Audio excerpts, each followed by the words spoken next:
Hello and welcome. Welcome to the Dr. Lake Show. This is Dr. Paula Lake.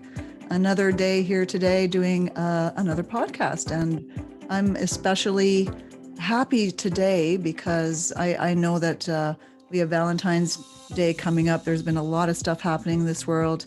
And,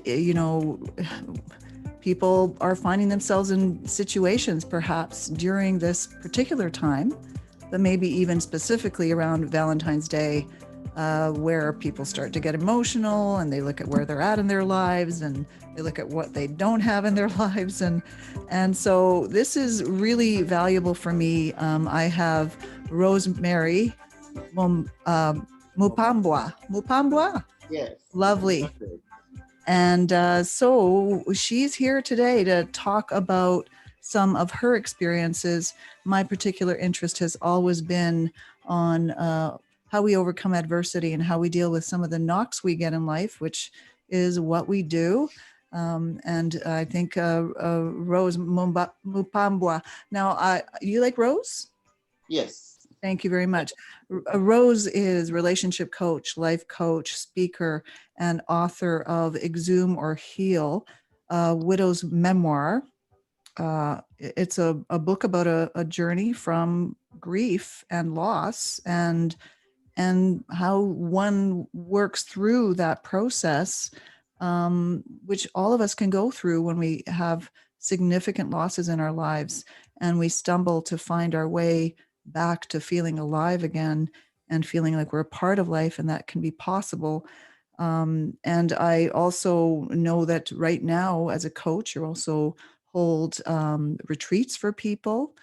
So it sounds like you're really moved forward in your life in a completely different direction from where you found yourself with some of those experiences. And one of them was the loss of your partner.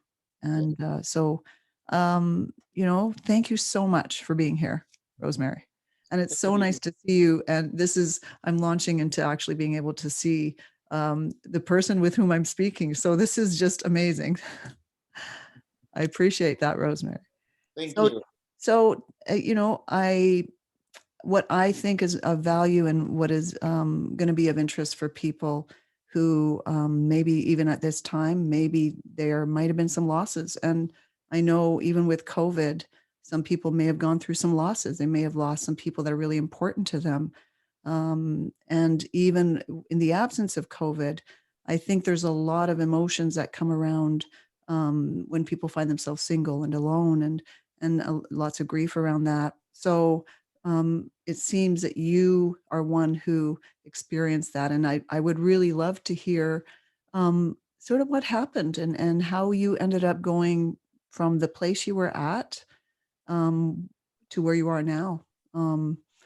Tell me your story. Tell me a little bit about how this kind of launched into where you're going right now in your life.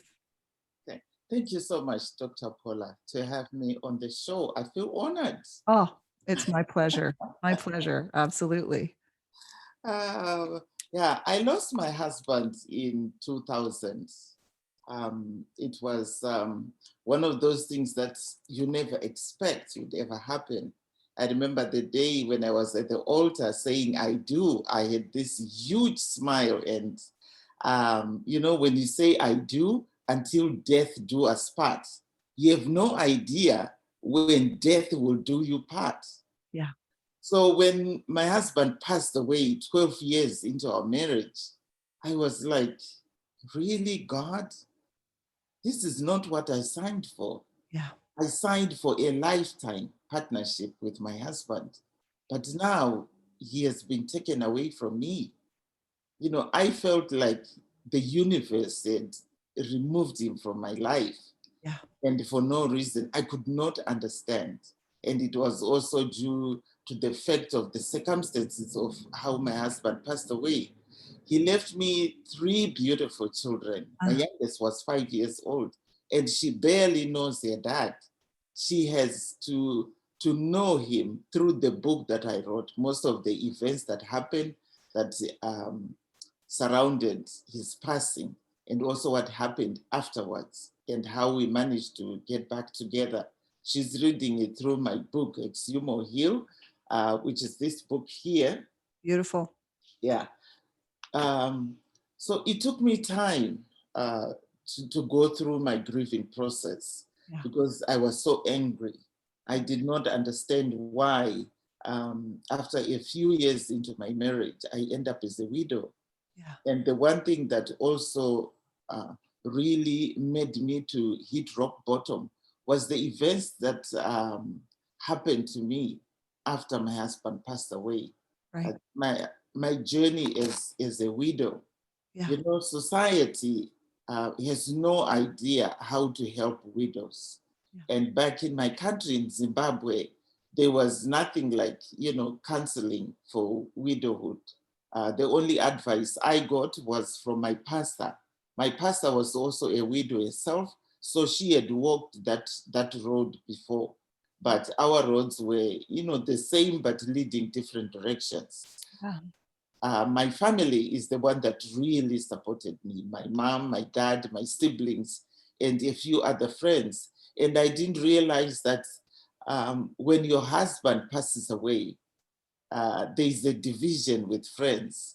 Most of the friends, they desert you. Yeah. Because I guess they don't know how to be able to continue friendship with you. I had lots of friends that were couples as well. Mm-hmm. So I was one of the very first ones from my circle to be widowed.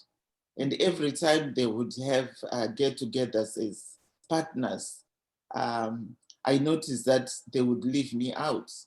And it really dug a deep hole in my heart. Like, you know, this is the time that I need you guys to Yes. be there with me, to be able to support me.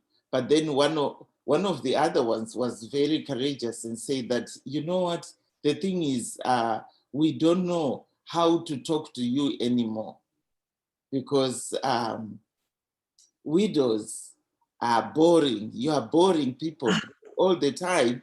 You are talking about, oh yeah, I'm going through this. Oh yeah, my husband's relatives, my in-laws did this to me. How am I supposed to be handling this? My kids are supposed to be going back to school. I have no money. And I said, oh my God. So is this the reason why widows find themselves alone, Yeah. even from friends? But the problem is society just doesn't want to learn how to help widows. Yeah. After that, I got separated from my children for 6 years Wow. because I had to leave my country. Oh my gosh. So So multiple losses really you had to go through. yeah, I went through a lot of losses. Yeah. My dad passed away in 2003, Wow. and that's the year that I left my country. Wow. A couple years later, I lost two of my brothers. Oh I my. lost my best friend, three of my best friends. 2017, I lost my mom. Oh my Um, gosh. I had managed to bring my mom here to Canada to look after her. Right. And, you know, when you lose a dad and you have a mom, you Yeah. kind of feel safe. You still have that safety net. But for me, when mom passed away, I was like, I'm alone again. My husband is gone, my brothers are gone, and now my mom is gone. Wow. So it was a struggle, to be honest. I But can. the thing with the grief is, if you do not heal, it it eats you up slowly, and at the end of it all, you'll be so exhausted emotionally. Of course, That's and how let I alone was. the physical consequence that that could hold. And you know what I find really interesting about what you're talking about, one of the things we talk about in psychology is primary trauma and secondary trauma. Yes, And so when you know when you're first experienced the loss of your husband, that was in and of itself a yes. huge loss and grief and adjustment and shock. I can't imagine. Mhm. And then the secondary losses were the aftermath of that. So Yes. while you're going through the primary grief and loss, you're also, there's a mounting changes that you're having to deal with. And absolutely, you're not the first person I've heard struggling with that, being in widowhood and experiencing people distancing. Yeah. It's must felt so alienating at that time for you to go through that. It is, it is. Yeah. And then you start to ask yourself, is there something wrong with me? Yeah. You know, why are people running away from me? Yeah. And then also the other thing that I also discovered is, you know, when you're going through a lot of grief, Mm. you don't realize how you are treating other people. You don't realize how you are reacting to situations. Okay. And, you know, as you said, yes, I went through the primary trauma of losing my husband, Mm. but the worst one was the vicarious trauma that I had to go through, because my kids were also dealing with their grief for the loss of their dad. And I had to help them through their grieving process. So what they were going through was also affecting me in a way. And what I was going through, it was also affecting them in a way. Yeah. So how I realized that I really need to get out of this hole was one day after my mom passed away. Um, I sat down with a few ladies from my church, and they said, there's a women retreat. Who do you want to go?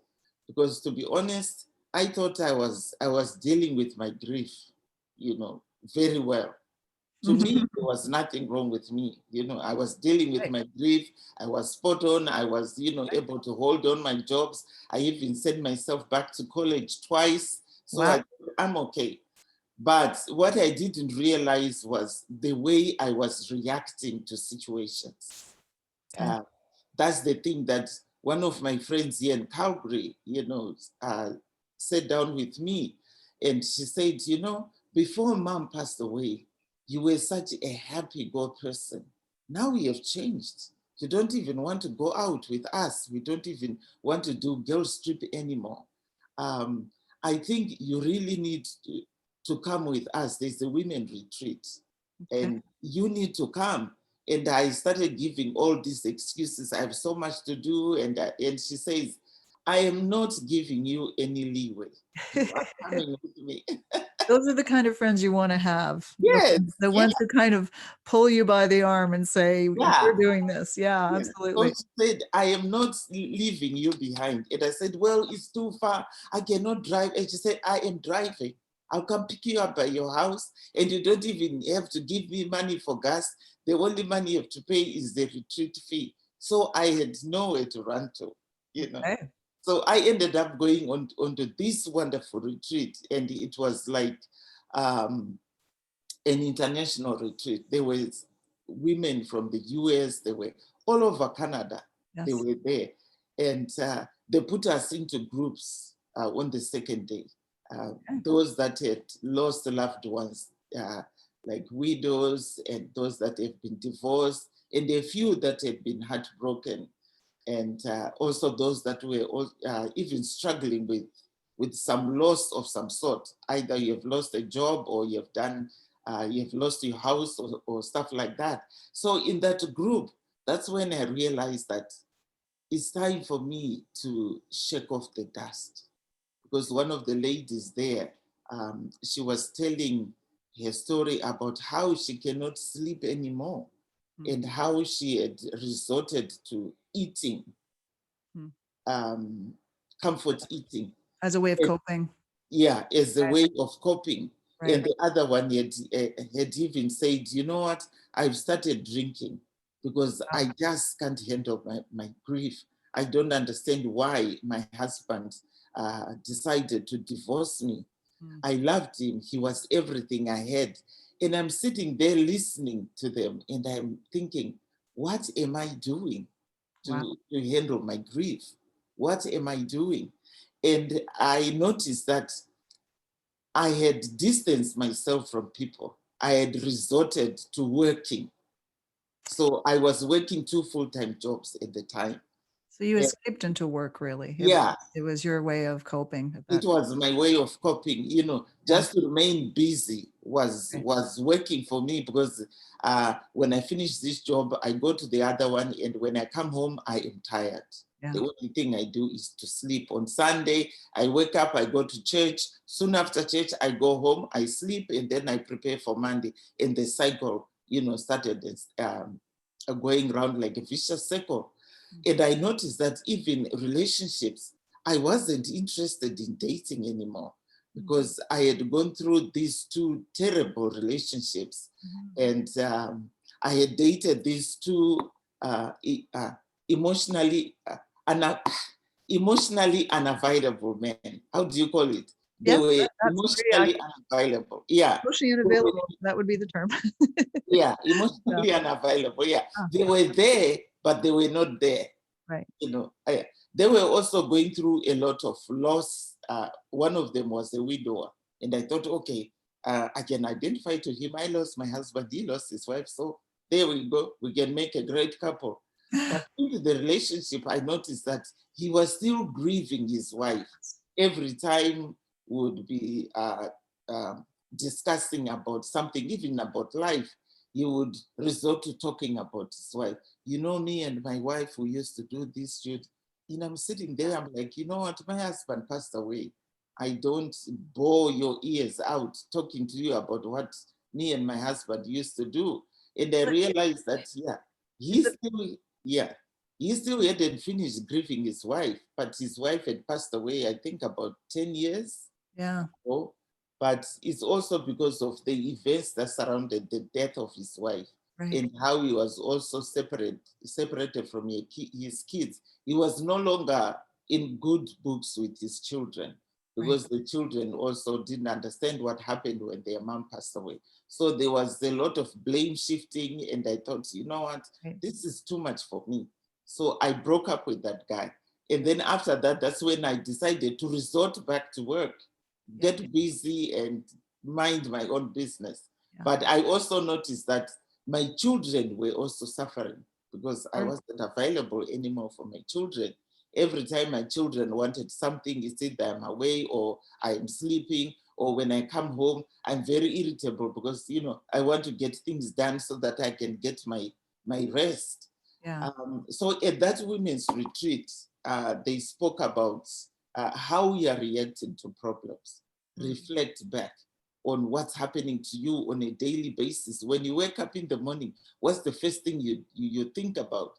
So for me, every time when I woke up, the first thing I would think about is my work. What time am I getting to my work? When I come back, you know, what am I going to eat?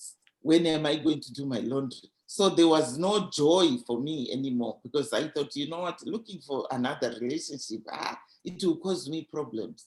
But Yes. what I didn't realize it, I needed to heal from all that, but I didn't know how. Yes. You know, I didn't know how to do it. So from that retreat, they set us in groups, and everybody was sharing their story, and we cried buckets and buckets of tears. Wow. Everybody was sharing, and everybody would cry, and we hugged. And then in the second last session, everybody was supposed to share what they learned. So that's when I came up with the idea of writing my book. I Okay. thought, you know what, I've gone through so much and I need to put it somewhere.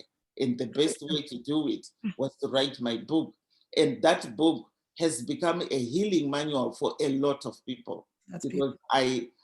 I write about my journey, the difficulties that I went through, and how I managed to pick up my pieces, the importance of healing, the importance of picking up your pieces and not giving up.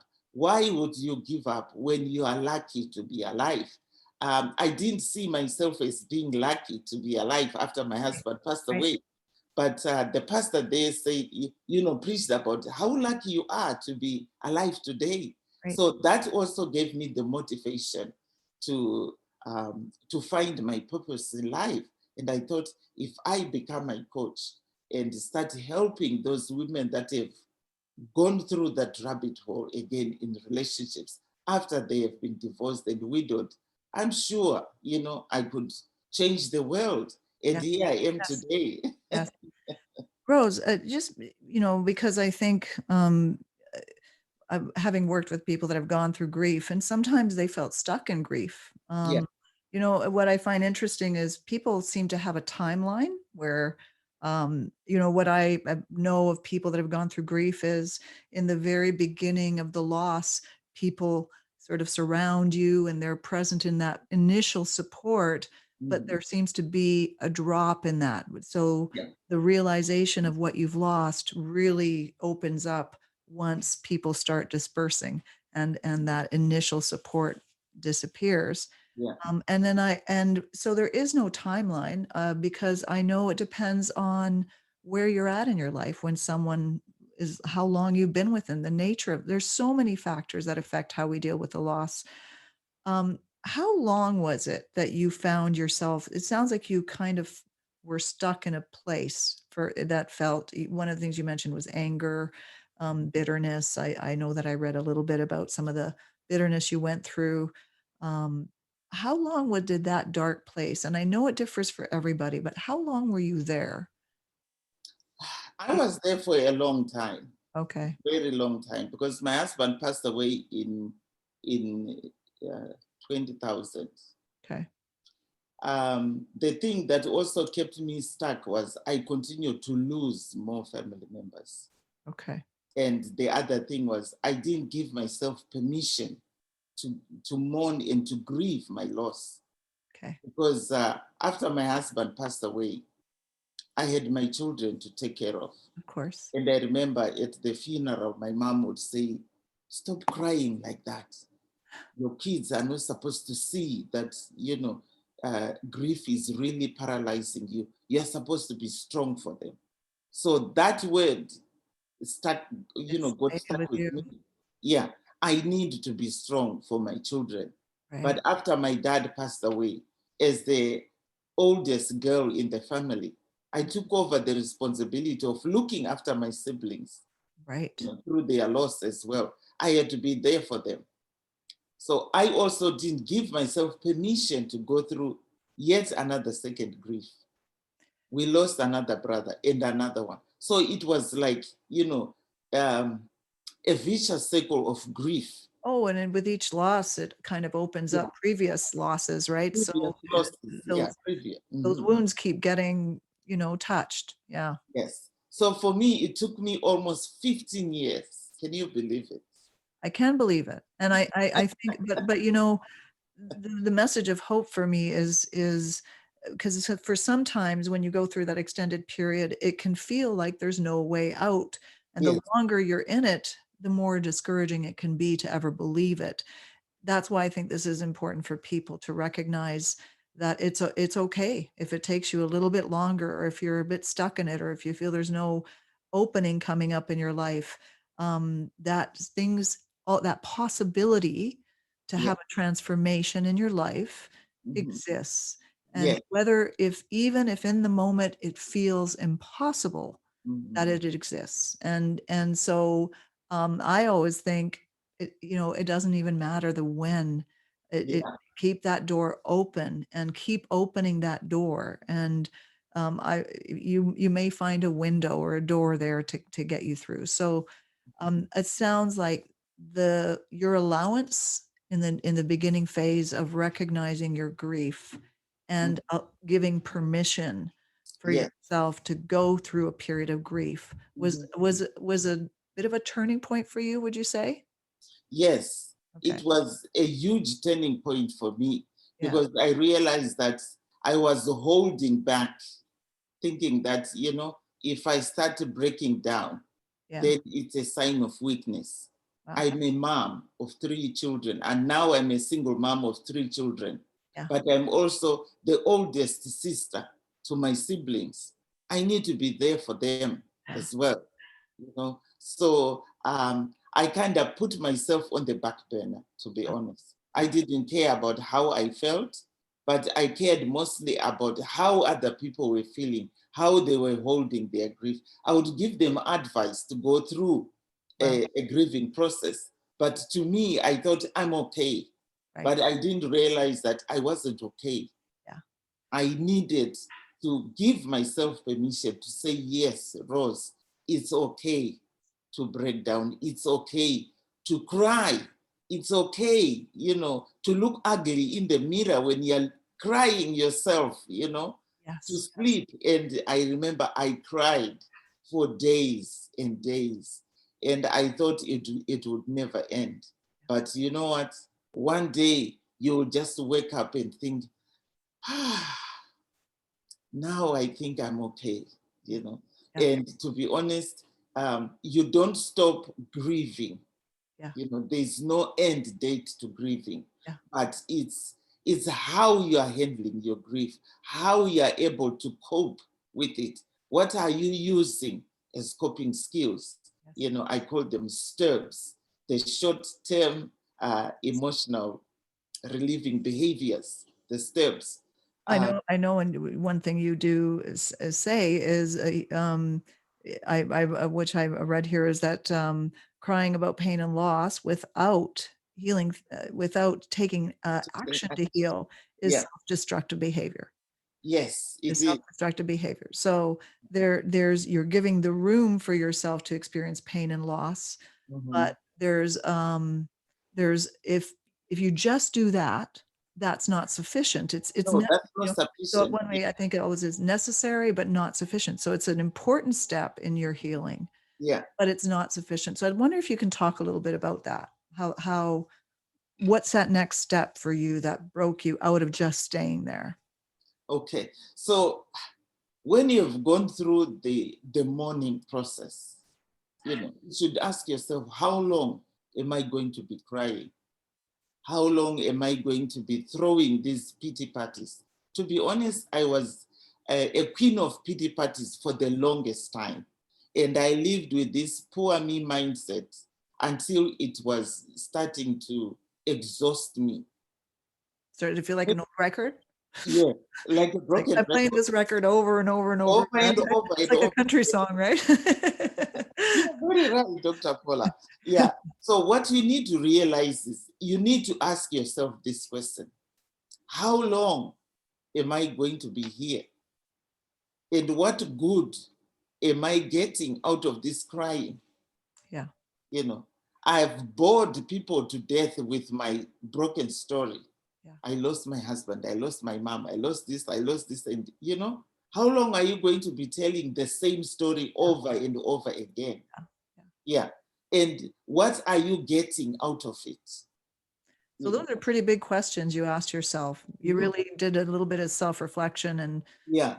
tried to understand that maybe in staying here, I'm going to be worse off in my life. So you had a bit of a epiphany or a recognition Yeah. that it was hurting you to continue in that way. Yeah. Okay. The self-realization, Yeah. you know, you Yeah. do a proper self-assessment, a Yes. personal inventory. How long have I been crying? And what am I getting out of this? So if you continue crying without any end to it, or without any hope for you to change the course of your life, then that's self-destructive behavior. Because what you're only doing is re-injuring yourself. You have gone through the grief, you have gone through the loss. And now if you continue crying and, you know, in this pity party mode, Yes. then you are not going anywhere. Yeah. You know, Yeah. you are not going anywhere. You are actually digging a deeper hole for you. Yeah. And the people that are going to be affected the most are those that are around you. That love you.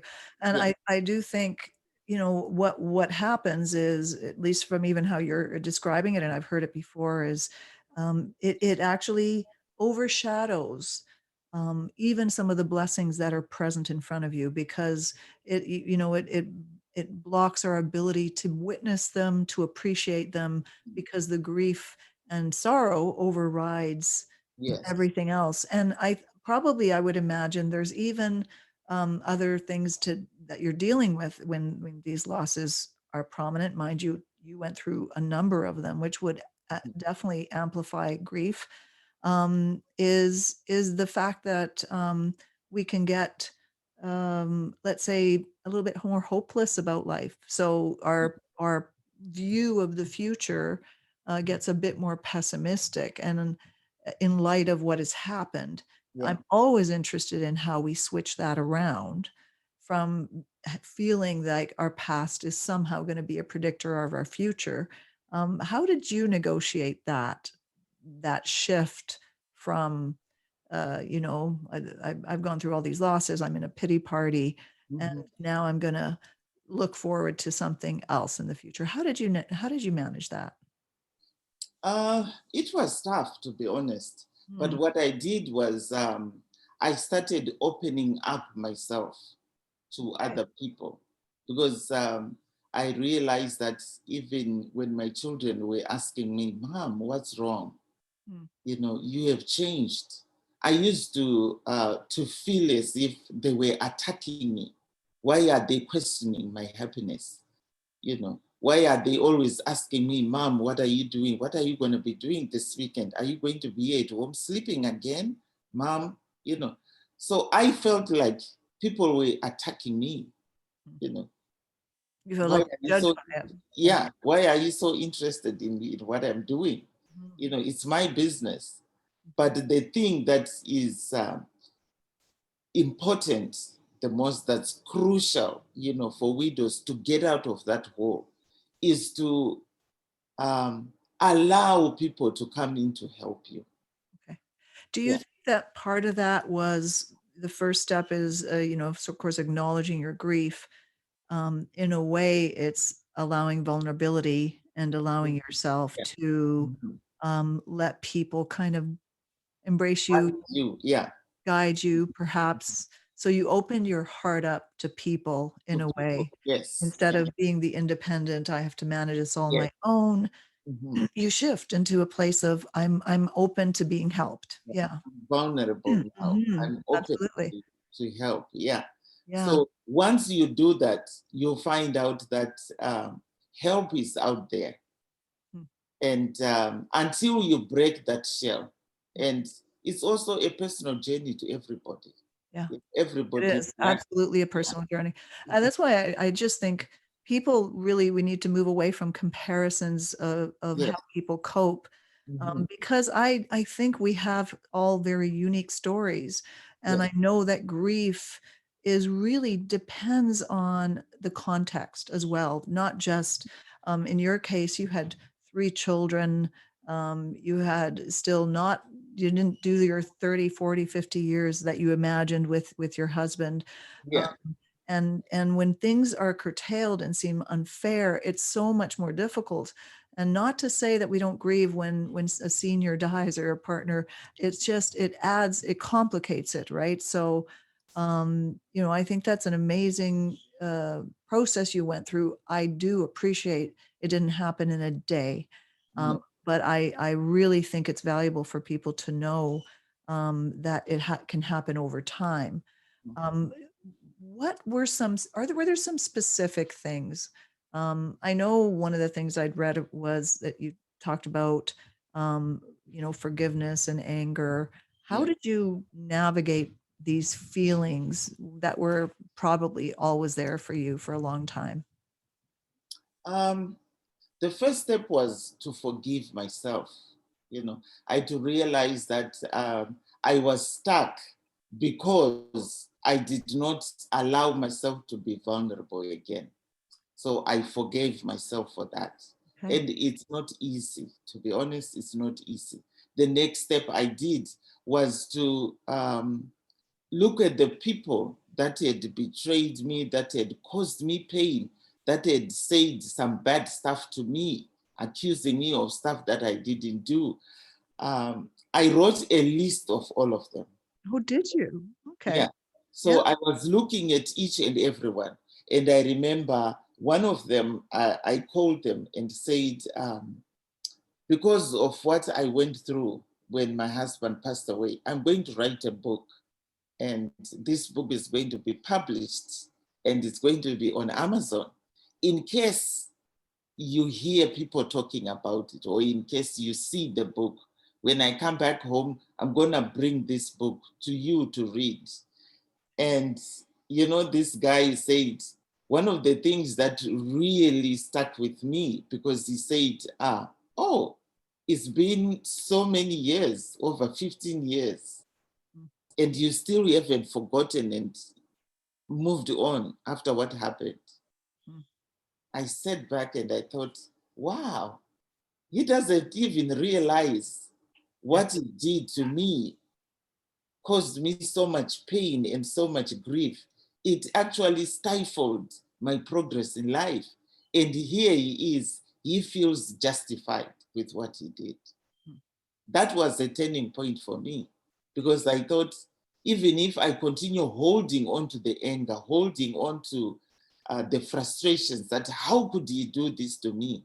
He had moved on.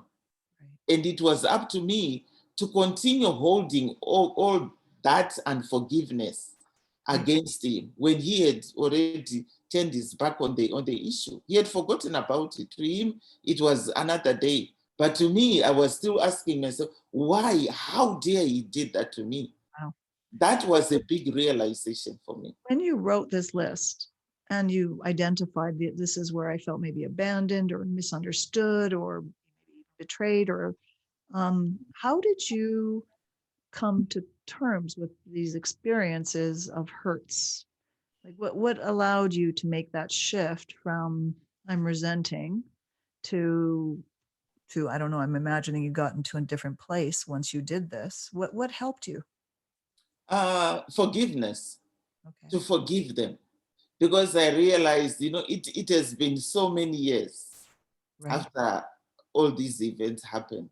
These people had moved on, because I remember when I went back home for the first time after 10 years, everybody was like, it was just another day. Yeah, they weren't thinking about it, right? They had forgotten about it. So you're like, so you're realizing I'm still here and they're kind of in another place. They are And over there what and am I'm I still doing? Yeah. there. Yeah. And I was expecting that, when I go back home, people would be apologizing. Oh, you know what? We are really sorry because of what we did, blah, blah. But Right. people will never come to apologize. So, Rose, what do you suggest in terms of that process of forgiveness? Were there exercises you did? Were there meditations you did? Did you write something? Was it through your authoring a book that allowed you to move past it? What do you find specifically helped you there? What really helped me was my faith in God. Okay. I started going for prayer meetings with these powerful prayer warriors. We would pray all night. And the one thing that I was praying for was for God to give me the strength to forgive those people and to move on, because I realized that if I don't forgive them, I will never move forward. I will still continue to hold on to the resentment. Yeah. But before you forgive, you need to know why you are forgiving those people, sorry. What did they do to you? Okay. You need to find out exactly what happened and why you need to forgive them. Because you can't just say, you know what, Dr. Paula, what you said to me the other day, I'm forgiving you. And you are sitting there, you are thinking, what did I do to Rose? Yeah. So, and for you, as the person that needs to forgive, you need to go back to that moment of the day that incident happened. What really happened? What really brought me to my knees? Yeah. That helped me to do a reflection Yeah. on my present life and my previous life. Like that, you know what? I'm still trying to hold onto that junk, onto that gunk with me. And it's causing me a lot of issues in my life. I can't move on. I can't sleep. I can't eat. Now I have trust issues with people. I resent people every time when somebody says something about widows. It's like a trigger for me. But it's not their fault. It's all with me. Right. I need to let go of all that. And once I realized that, you know what happened to me caused me to feel this way.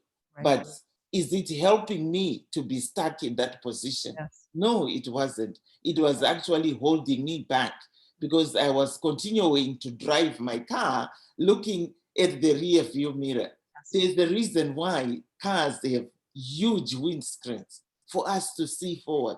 But Right. for me, I kept on looking back. I kept on looking back Yes. because I was hoping that, my past would change. But it didn't change. Yeah. It didn't change. It No was amount, now, no amount of that resentment makes it change, right? yeah, Absolutely. no. And I also found out that resentment was causing me a lot of health issues. Yeah. I suffered from serious high blood pressure. Wow. Because at night when I would sleep, a thought would come.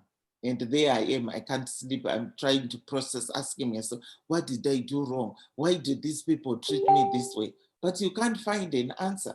Most of the times you don't get closure to things that happen to us. And I think that's where a lot of us get stuck, because we continue to look for closure. Yeah. But most of the times you will never get closure to situations that caused you pain. So now it will be up to you. Do you still want to continue digging your past, Yeah. or you want to move forward? So this is why the title of my book is Exhume or Heal. Yes. Did I still want to continue digging my past? No. To find a solution from my past? I found out that no, my past is gone and there's no solution, because the people that did whatever they did have moved on with their life. So I had to heal. I had to make a choice to heal so that I can start on a clean slate. Yeah. Mm. No, I appreciate that. What of interest was in my doctorate research, one of the things that I had studied, and I drawn individual stories of people that have gone through adversity, which included abuse and trauma from childhood. And many of the themes that I heard of people working through their grief or trauma were very similar. And some of them drew from religion and their spirituality. Forgiveness was a big theme for people, because that is exactly what kept them feeling trapped. And there was a process of just, not carrying that burden anymore. Once you were able to do it, you're better in a position of living in the present. And that's when life opens up. If we're not present, we're not living really in the present moment. That is a wonderful story. I appreciate your sharing this very much. I guess what I'm wondering, because especially now, I find when people are going through grief, there's certain events, certain anniversary dates, there are certain moments that grief and loss feel more magnified than, let's say, when we're busy in our normal day-to-day life. It might be Christmas, it might be Valentine's Day, it might be those anniversary events that were meaningful. What are your thoughts about how, or suggestions about how people who might now today be experiencing grief as a consequence of COVID? Maybe they find themselves alone on Valentine's and feel the pain of it. Do you have any thoughts of what you might want to suggest to somebody who's struggling? Now, because of COVID, people can't really come together. But Yeah. I would suggest, don't be alone. Now there's Zoom, there's FaceTime, there's Facebook Lives. Find people or a tribe that you get together with. Yes. There's a lot of women's groups out there, even with your friends from work. Yes. Organize a Zoom meeting, a Zoom lunch. Now we are doing it with all our siblings and our nieces all over the world. We meet on certain days, and everybody is in their own homes. But we meet. People will be eating, some will be cooking, and we are laughing, and we are doing that. And it also helps you not to be alone and not to feel alone. To know that, you know what, there are other people out there that are just as lonely as me. But look at them, they are happy because they know how to bring themselves out of the rock bottom situation. The thing that really keeps us stuck is to stay in the regret mode. Oh, I wish. Yes. Oh, maybe. Those two phrases, they keep us stuck. Yeah.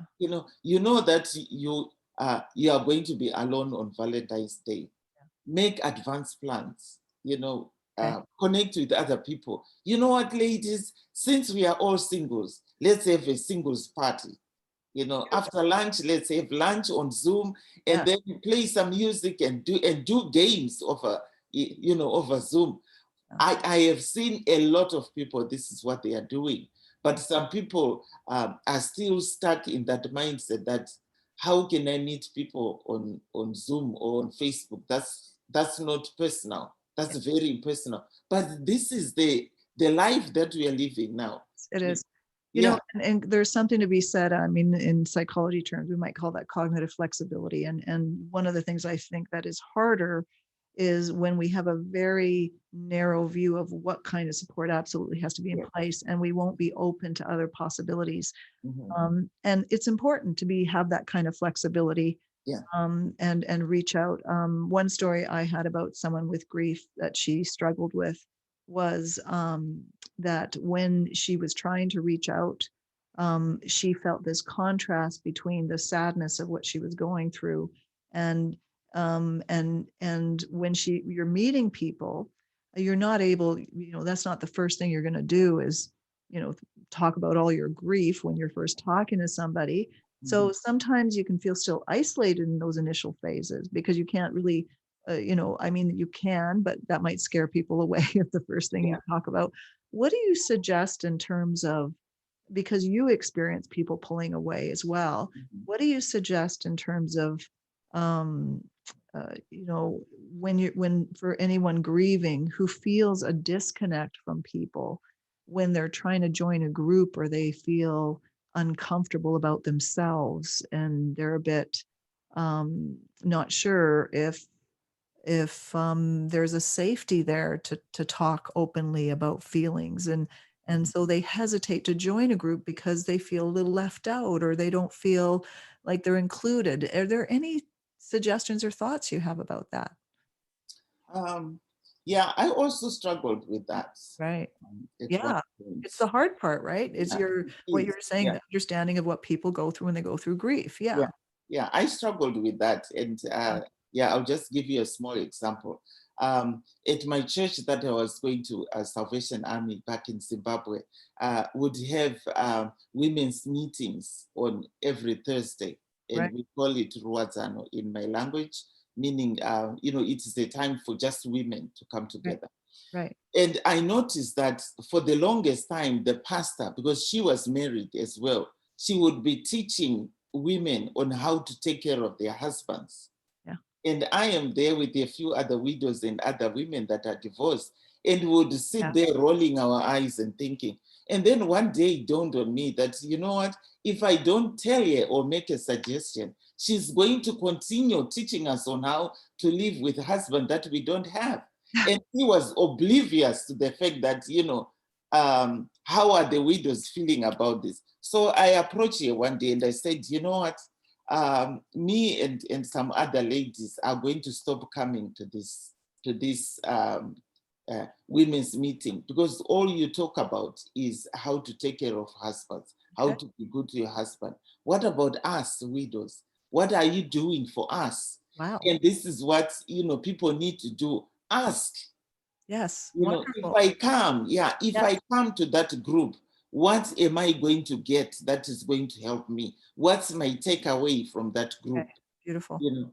So a lot of people, they don't ask. They just go and assume. Assumption is a very bad attitude that keeps us stuck, because you go there and then when you are there, you feel like a fish out of water. And then you start blaming people for not paying attention to you.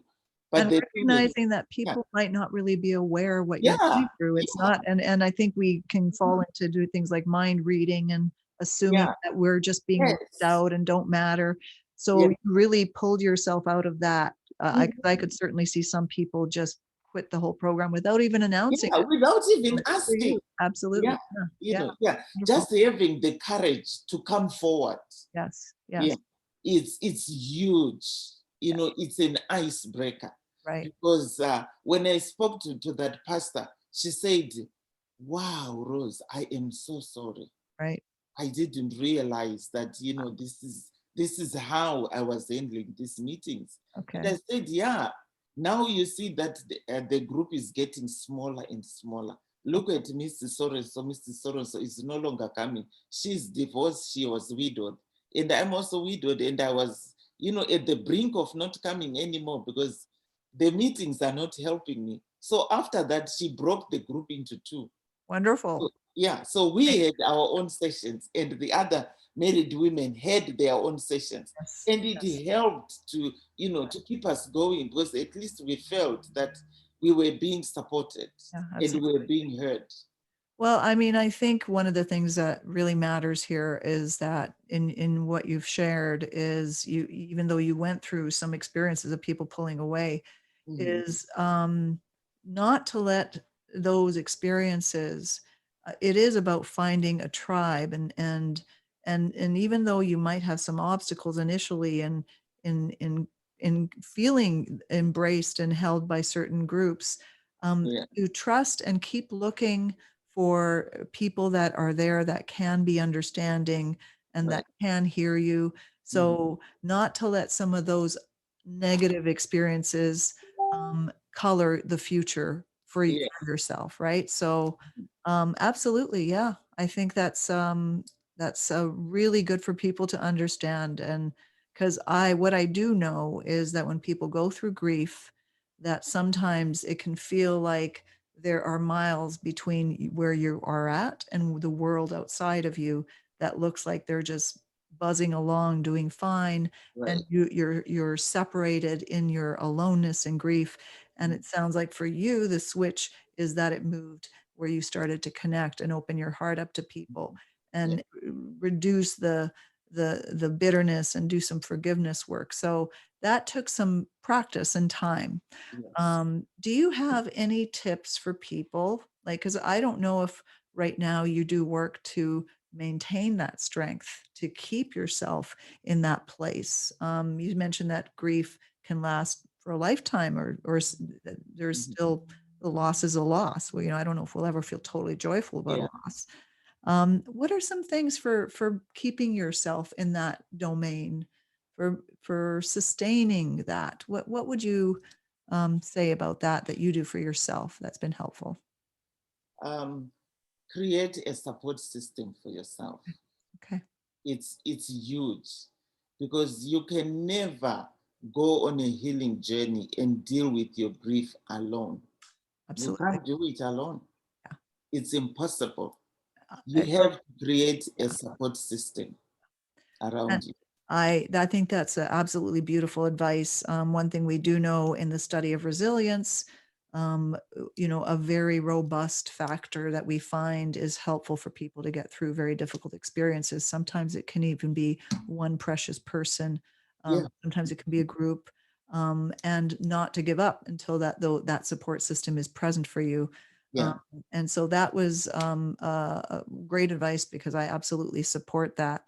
And it sounds like the people that you surrounded yourself as well by are people that have compassion and faith and that have a listening ear. So they embrace you as you are, yes, I am. and Yeah, you feel absolutely accepted. I think that is important. It's not about putting the mask on and living in a mask. So it's okay to take your mask off, go through some grief, and yeah, find people that embrace you in that journey, right? mhm, So yes. that's wonderful. So tell us where you're at today, specifically what you're doing. And because it sounds like you've published this book and now you're working on wanting to help people move through some of that you went through. What are you doing today?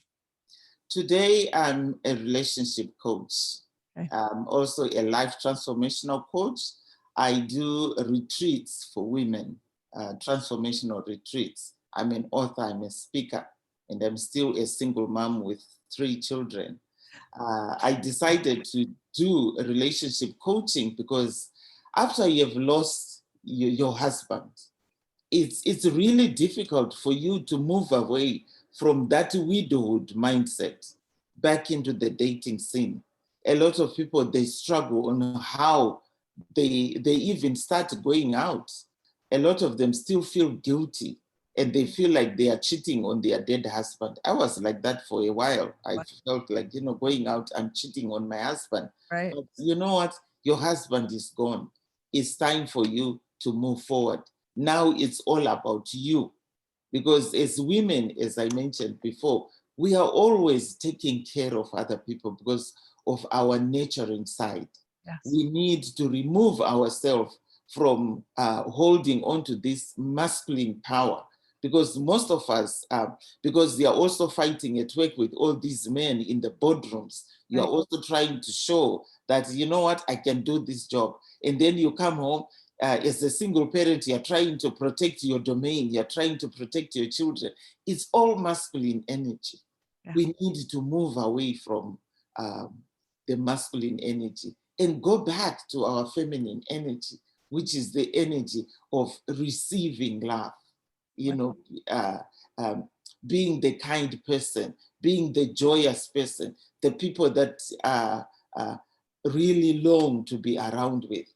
I have taken this stance, you know, this mission, because I've realized that a lot of corporate women, mostly, those are the biggest culprits, Right. because they feel strong at work and then they come home, they are still wearing their mask, you know, as a powerful CEO. But deep down, you know, they are still hurting.